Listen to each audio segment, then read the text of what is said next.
ഒരു യാത്ര പോയ കഥയാണേ. ഞാനും രശ്മിയും കൂടെ ഒരു സൺഡേ ആയിരുന്നോ സാറ്റർഡേ അല്ലേ, അതെ സാറ്റർഡേ അല്ല ഫ്രൈഡേ മറ്റേ കൃഷ്ണ ജന്മാഷ്ടമി ആയിരുന്നല്ലോ.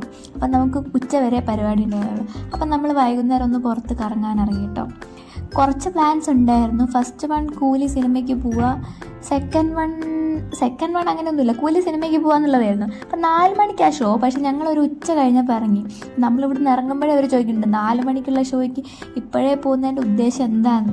ഉദ്ദേശം എന്നിട്ട് അവരെന്നെ പറയുകയും ചെയ്ത്, കണ്ട വഴി കൂടെ കാണുന്ന കടകളിലൊക്കെ കയറി ഭക്ഷണം എല്ലാം കഴിച്ച് പിന്നെ അവിടെ കാണുന്ന തെരുവ് നായനോട് വരെ സംസാരിച്ച് അങ്ങനെ അതിലെ അലഞ്ഞു തിരിഞ്ഞ് നടക്കാനല്ലേ എന്ന്.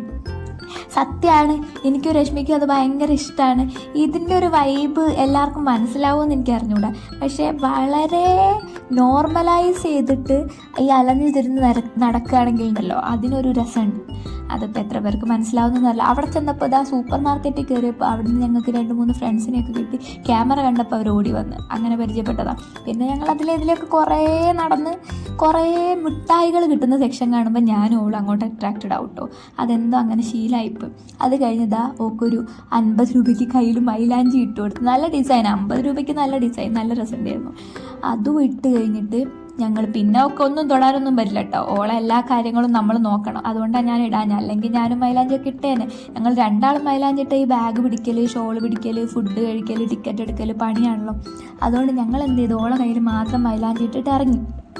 നമ്മുടെ മെയിൻ പാർട്ട് എന്തായിരുന്നു, കൂലി സിനിമയ്ക്ക് പോലെ.